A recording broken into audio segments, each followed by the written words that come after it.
for the parts of the, for college text on,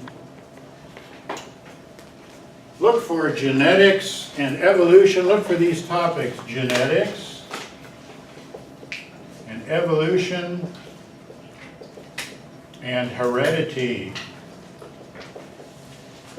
They used to be in some editions. They're in chapter 3 with biological psychology. You could think of them as topics that are usually covered in biology courses. So evolution and genetics are covered in biology classes, but in some editions he's moved them and put them in with the chapters on developmental psychology. So he talks about heredity and environment as it influences the developing child. So he's moved some of this material around from one edition to another. You can look in the index to find it. Look in the index of the book in the back and find the page references to figure out where it is. But typically you'd find these subjects in the biological section of a textbook, but in some editions maybe he's moved some of the discussion of heredity and environment into the chapter on intelligence also, or in the chapter on developmental side. All right, so let's talk a bit about Charles Darwin. We mentioned him before. Freud put himself in good company, saying that Charles Darwin was one of these blows to man's self-esteem. Now, Darwin went on a sea voyage. He went on the voyage on the Beagle. He went to the Galapagos Islands. He went to South America. He noticed things like a lot of different birds on the Galapagos Islands that when he brought them home, the experts told him these are all finches. Some of them had long beaks, some of them had short beaks, some of them would peck into plants to get insects to eat, some were eating seeds, had different kind of beaks, but they were all the same kind of bird according to the experts. Noticed different kind of turtles on different islands on the Galapagos Island. He noticed that at the tops of mountains that he climbed in South America, there were seashells up there. As if somebody had climbed the mountains just to put seashells up there, right? No, his theory was there were an awful lot of seashells. His theory was maybe this mountaintop once was underneath the ocean, and at some point the earth pushed it up and made what used to be underneath the ocean at the top of a mountain again. So the earth is really old. And he was interested in how these different species came into being, and he developed the theory of evolution based on these observations. His grandfather, Erasmus Darwin, had a theory that today we don't believe in. So Erasmus Darwin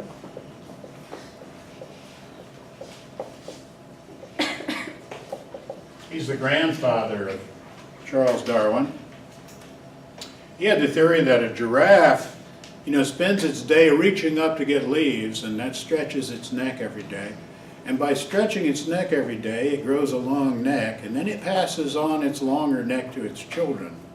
Be sort of like Arnold Schwarzenegger lifting weights, and then passing on his strength to his children. If I lift weights, it makes my children stronger. Well, that's right, we don't talk about his children anymore, do we? Okay. So Darwin's theory was,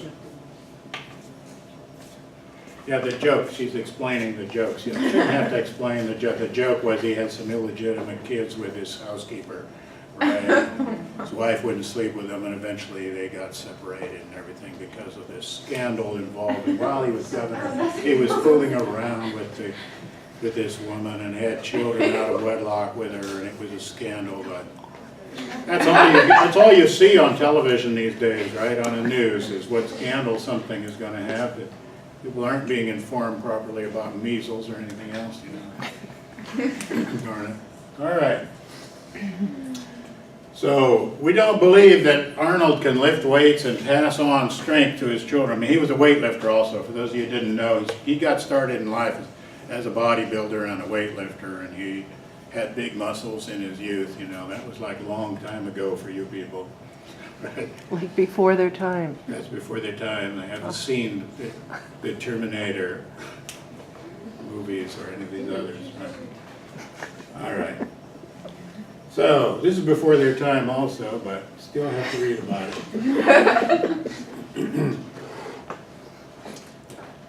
Erasmus thought you could inherit acquired characteristics. The theory of inheritance of acquired characteristics has been discredited, but Darwin's theory has not been so heavily discredited.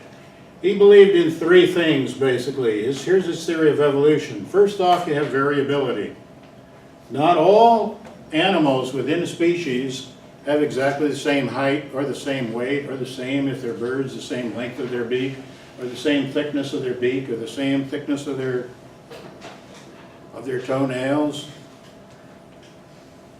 So there's variation. What does he mean by variability? The same thing we mean by variance. So we've been studying variance, there's variance.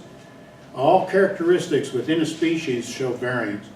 The second idea is we have genetic inheritance of characteristics, which means, on average, the taller parents tend to have taller children. Birds with stronger beaks tend to have offspring that have stronger beaks. On average, they're genetic inheritance. And the third basic idea from Darwin is natural selection. Now you know what artificial selection is. Artificial selection is when humans decide they want to breed something. What is it that humans breed? Well, they like to breed dogs, you know, create all these different variety of different kind of dog, shaped dogs, from itty bitty teeny weeny ones to giant big ones and everything. But one of the things people have been breeding for years are horses. And what characteristic do humans want in horses? Speed. People want to breed for speed. And how do you choose fast horses? You race them. So you get the fastest mares and you race them, and the fastest stallions and you race them, and you get the fastest stallion and the fastest mare and you breed them, and then you get their children and then you race them. And you breed them together, the fastest ones, and you keep breeding them until you call them what? Thoroughbreds. Right? So when you go to horse races, they talk about thoroughbreds. That means they've been thoroughly bred for speed. Generation after generation, they've been racing horses, choosing the fastest mares, fastest stallions, breeding the fastest ones with each other.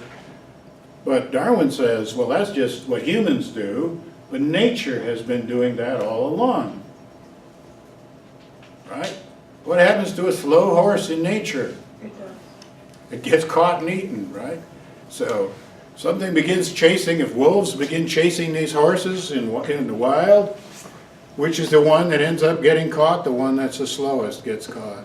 The old one, the sick one, or the one that's slowest. So the horses are raced by nature. Tigers are chasing, lions in Africa are chasing zebra, and the slowest ones, the slowest gazelle, slowest zebras, those are the ones that get caught. So there's natural selection. The bird that makes its living by pecking into the tree and then eating the worm that's growing in the tree, if it's got a weak beak, it doesn't get to eat. It breaks its beak before it gets in, then it can't eat anymore. It dies. It doesn't reproduce. So these are the characteristics, natural selection. Now you ask why humans are the way they are. Now the main thing you want to do is produce more offspring, but you also have to get your offspring to survive. Right? So it isn't just a matter of having a lot of offspring. I mean, that's one tactic, have lots and lots of offspring. Another aspect, though, is you've got to get some of your offspring to survive, or your genes aren't here anymore, according to Darwin. So that's how animals go extinct. Now, the idea of sociobiology, so this is a move within biology or within psychology or behavior, is that human behavior, well, animal behavior, social behavior by humans, but also animal behavior, is also the product of evolution. Why is it that humans, when that reality TV guy claimed that his baby was in that balloon and the balloon is taken off, look, it's going through the air, and the media began following it, news copters begin chasing it, baby falls down a well, all of a sudden there's live film crew camera there, watching, people are gathering. Why not just let the baby die? Oh, stupid fool, he put his baby in a balloon. There it goes. Too bad. Tough. Why not? Well, why are humans crazy about sex? You know, because until recently, you had to have sex in order to have offspring, right? So if people that weren't interested in having sex, I mean, some of them might have been unwilling, but except for recent developments, everybody in here is a succession of a long line of humans that successfully had sex. Now, to a biologist, that means successful means it produced pregnancies. That's successful. They didn't necessarily enjoy it. That'd be our modern definition. So every one of you, but then every so often a student raises their hand and says, oh yeah, my parents never had sex. They use artificial insemination? No, but they never had sex because they never could have. They were never young, you know, they were just born that way. And their parents never had sex because my parents always told me, my parents told me they never had sex. And their parents never had sex, and their parents never had sex. I come from a long line of people who never had sex. No, you're all descendants of people that successfully had sex.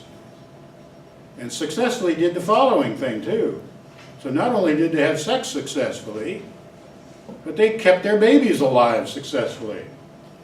You know, there was a caveman now cavemen and dinosaurs did not coexist at the same time, despite what it says on Flintstones. And despite these movies, you know, like Jurassic Park. Humans and dinosaurs, I mean, maybe someday Jurassic Park will happen and they'll recreate a dinosaur, I don't know, but, you know, like 1 million BC with Raquel Welch and the flying pterodactyl that carries her away. Humans and dinosaurs did not coexist at the same time, right? But humans and saber-toothed tigers did. You can go to the Page Museum and take a look at the saber-toothed tigers. They're pretty formidable. And we used to have lions that stood this tall at the shoulder here in North America. You know, big ground sloths were tall as the height of the ceiling in this room. A lot of large creatures that could have easily killed a baby. And those people that said, you know, there's the baby there and there's a saber-toothed tiger about to eat it, should I go interfere with my spear and die? Maybe fighting the saber-toothed tiger, or let the tiger eat the baby. The one that died killing the tiger, his genes are still here, right? Because his descendants survived. The one that let the baby die, his genes aren't with us today, right? Because his baby died, he left no genes to us. None of you are descended from the baby that got eaten by the saber-toothed tiger. Think about that. None of you was descended from the baby that somebody let die. The baby that died, that people let die, is not any of your relatives. None of you. Now, you may have had, you know, parents who had babies that died, but none of you had a parent who died as a baby, because babies don't have children, right? So you're the descendant of a long line of people who successfully had sex and successfully had children that grew up and had sex successfully. Right? So you're from a long line of survivors and successful engagers in sex. So human behavior, humans are interested in protecting babies. Where does this come from? Well, according to Darwin, it comes from natural selection, because those people that did not protect their babies and were not interested in having sex and were not reproducing, their genes aren't with us today. The humans that we have, why is their behavior the way it is? Well, you can analyze how it would be advantageous to evolution. It's important for you. Some people say this means you should be selfish, and if it's between you and your children, you should eat the last bite and let the children starve to death. But no, none of you are the descendant of the baby that starved to death. Because you might be descended from the parent who starved to death and made sure the child ate. But you're not descended, because you're descendant of that child. But none of you is the descendant of the baby that got starved to death by selfish parents. All right?